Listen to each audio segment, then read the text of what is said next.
আপনি কি জানেন রাম নবমী কেন পালন করা হয়? হিন্দু ধর্মের অন্যতম পবিত্র উৎসব রাম নবমী পালন করা হয় ভগবান রামের জন্মদিন উপলক্ষে। বাল্মীকি রামায়ণ অনুযায়ী অযোধ্যার রাজা দশরথ অনেক বছর ধরে নিঃসন্তান হওয়ার জন্য চিন্তিত ছিলেন।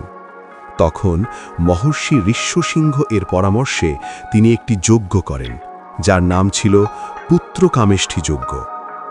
যজ্ঞের পর দেবতাদের আশীর্বাদে রাজা দশরথের ৩ রানীর ঘরে জন্ম নেন ৪ রাজপুত্র: রাম, ভরত, লক্ষ্মণ ও শত্রুঘ্ন।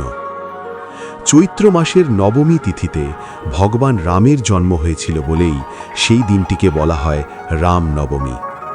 তাই রামনবমী শুধু একটি উৎসব নয়, এটি ন্যায়, ধর্ম ও আদর্শ জীবনের প্রতীক। আপনি কি রামনবমী পালন করেন?